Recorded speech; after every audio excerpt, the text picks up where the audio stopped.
NBC News senior White House correspondent Kelly O'Donnell is in Riyadh. We're also joined by Washington Post foreign affairs columnist and MSNBC contributor David Ignatius and former director for Syria and Lebanon at the White House National Security Council, Hagar Chemali. So, Kelly, what kind of deals is the president looking to make on this trip? And do we have any details on the agreements he apparently just signed?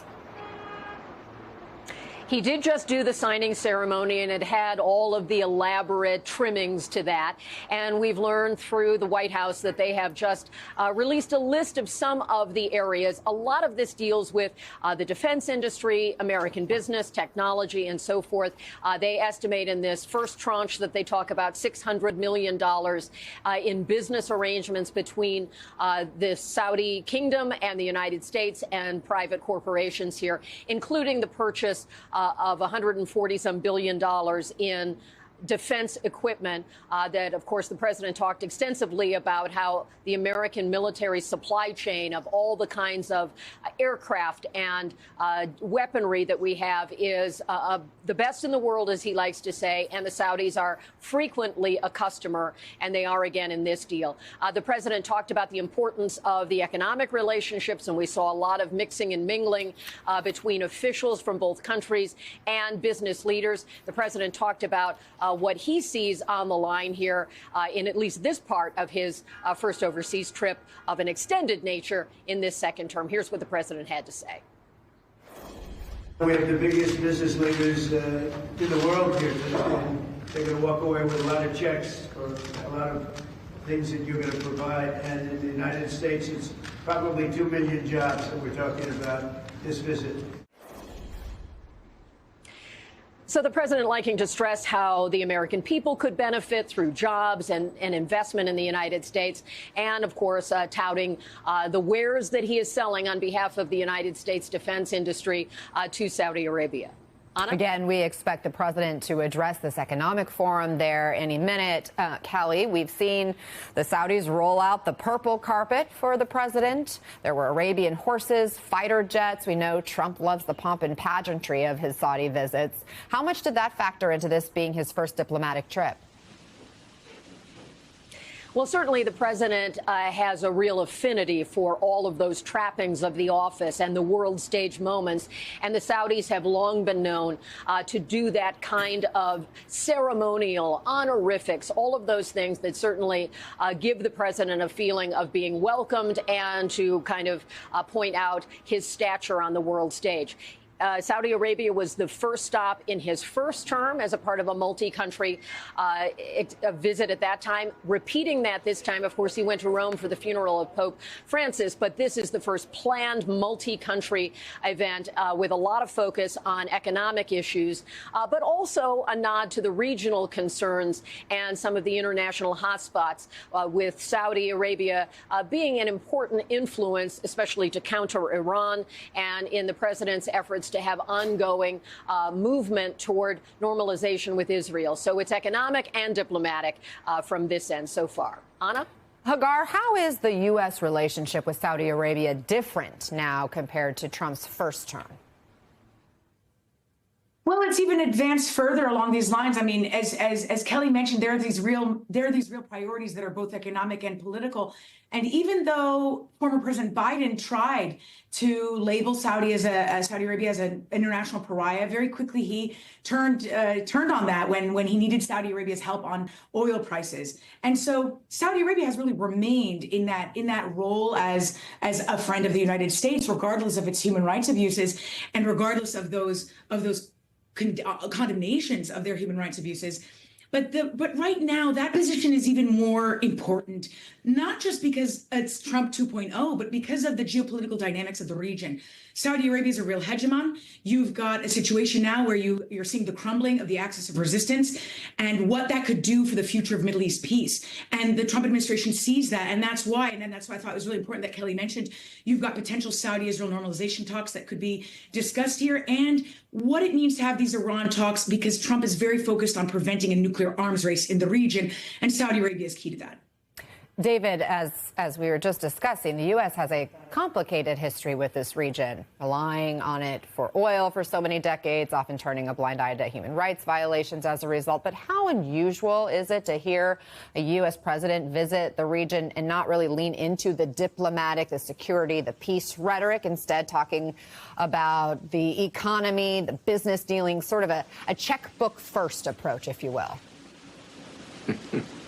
Well, it's often in our real dealings with Saudi Arabia been at base an economic relationship. We relied on the Saudis for oil supplies. Saudi Arabia has been our crucial partner in maintaining, to the extent possible, stable oil prices. Saudi Arabia is interesting, and it's a very traditional monarchy. It loves the pomp, the ceremonies with the Arabian horses, but it's also a country that is leaping into the 21st century as fast as its people will go. One of the things that Trump will talk about with Saudi business leaders and with the American business leaders he's brought with him is Saudi Arabia's ambition to be an AI powerhouse in the Middle East. They have a state-run company that would like to buy some of the fanciest chips that we make to help their AI ambitions along. And a final point to underline what Hagar just said, Saudi Arabia is increasingly important strategically.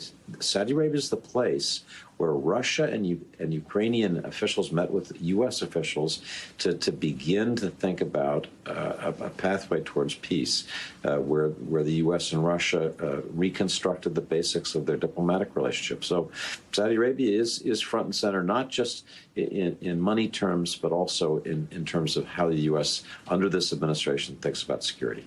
Hagar, even before President Trump departed for this trip, there was plenty of controversy over that gifted luxury jet from Qatar. Plus, you have the UAE linked investments in the Trump family's crypto venture.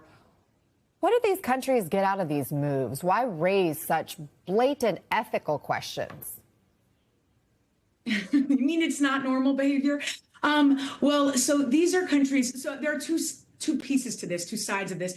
On one hand, these countries believe that with the Trump administration, they're going to overlook or skirt common ethics standards. Certainly when I was in government, not only could we not have accepted a plane of this kind, but we couldn't accept anything over $20.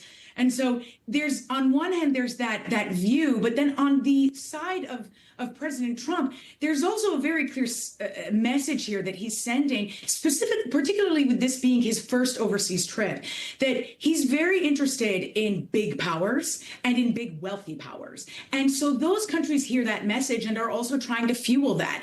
And as long as I've worked on the Middle East, it's not uncommon, regardless of the president, for the Gulf countries in particular and the Middle East to establish these relationships, and gifts are often a way they attempt to hone those relationships, make them stronger, and see if they might not necessarily be a quid pro quo, but to try and get favorable deals later on. And so I don't want to speak for Qatar on this angle, but I would be very wary of a plane coming from a country that has also financed Hamas.